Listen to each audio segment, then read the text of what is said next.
जीवन बगिया ऐसी उलझी, फूलोगे कम कांटे ज्यादा, सिमटा जीवन डूबी सांसें, आना है तो अब भी आ जा।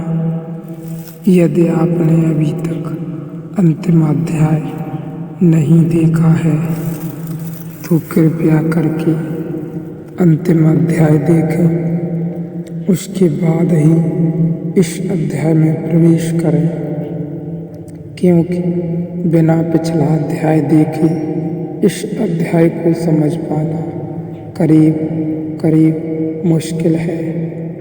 वासना से मुक्ति चेष्टा से नहीं मिलती, निश्चेष्टा साक्षी भाव से मिलती है। क्योंकि आप करता नहीं तो ऋषि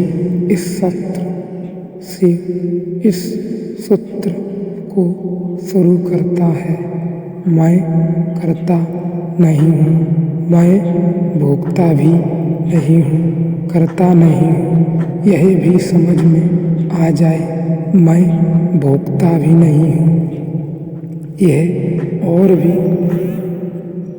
और भी दुस्तर है, क्योंकि करने में तो हम बाहर की तरफ कुछ करते हैं, कर्म हमेशा बाहर की तरफ होता है। इसलिए ऋषि इस सूत्र का प्रयोग कर रहा है और भोग भीतर की तरफ होता है।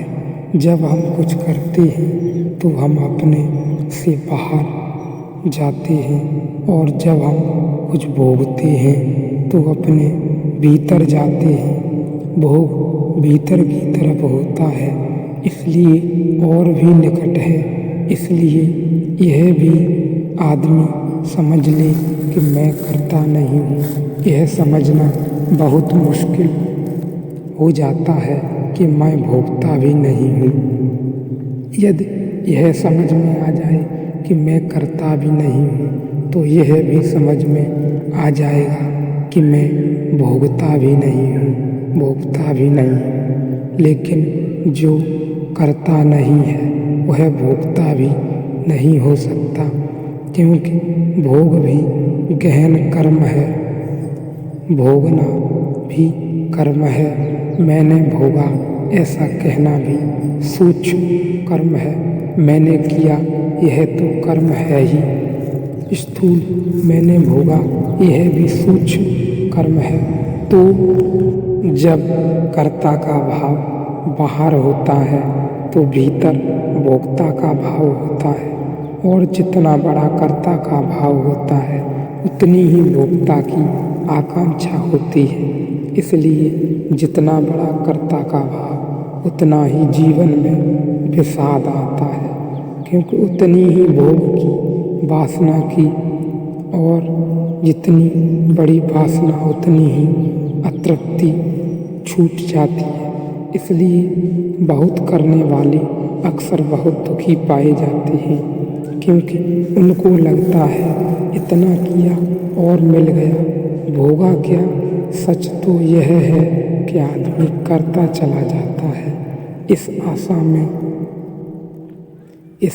में कि कल भोगेगा, कल भोगेगा। जीवन भर करता है और भोग का क्षण नहीं आ पाता। यह हमारे भीतर दूसरा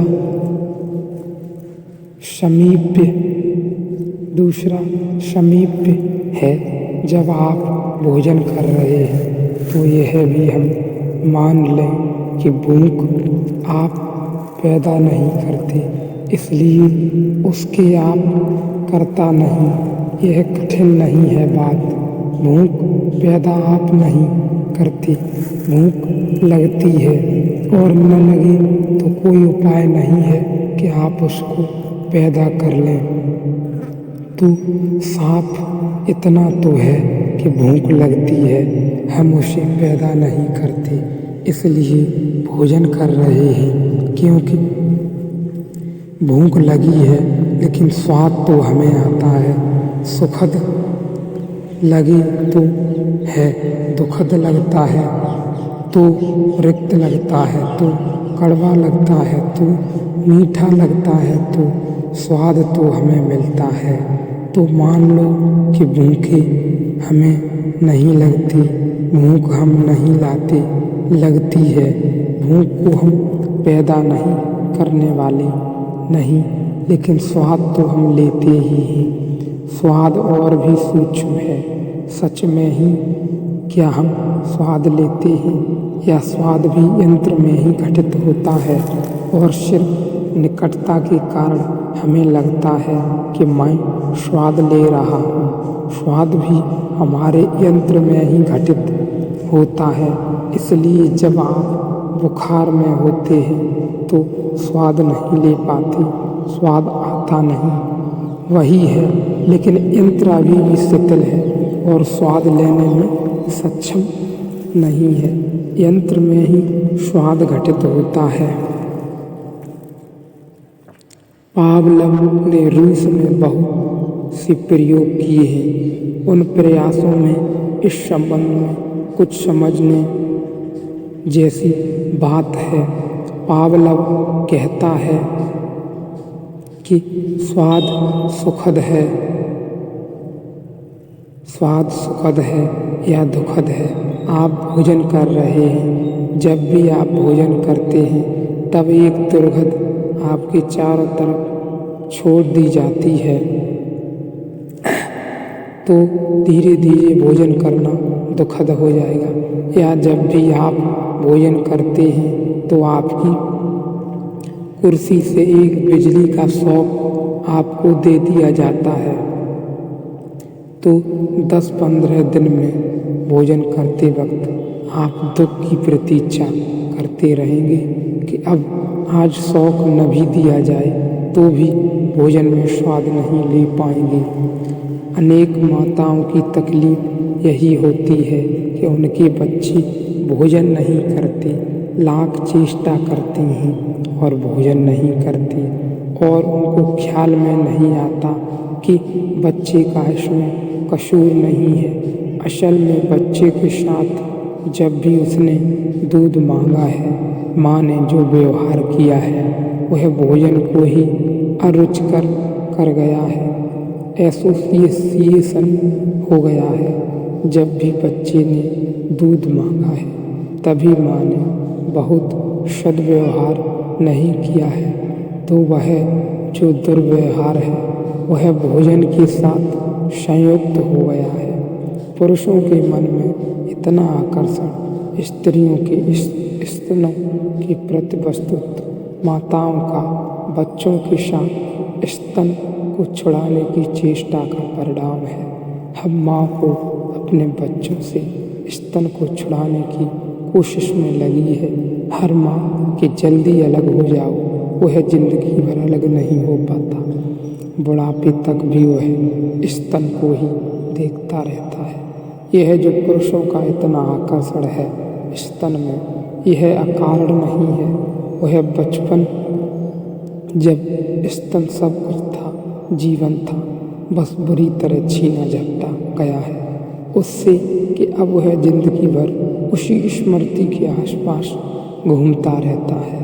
वह उसके मन को पकड़े ही रहता है और स्तन में एक बिल्कुल ही विमूढ़ता पैदा हो जाती है, बिल्कुल विमूढ़ता पैदा हो जाती है। स्त्री के सारे शरीर में बाही महत्वपूर्ण मालूम होने लगता है।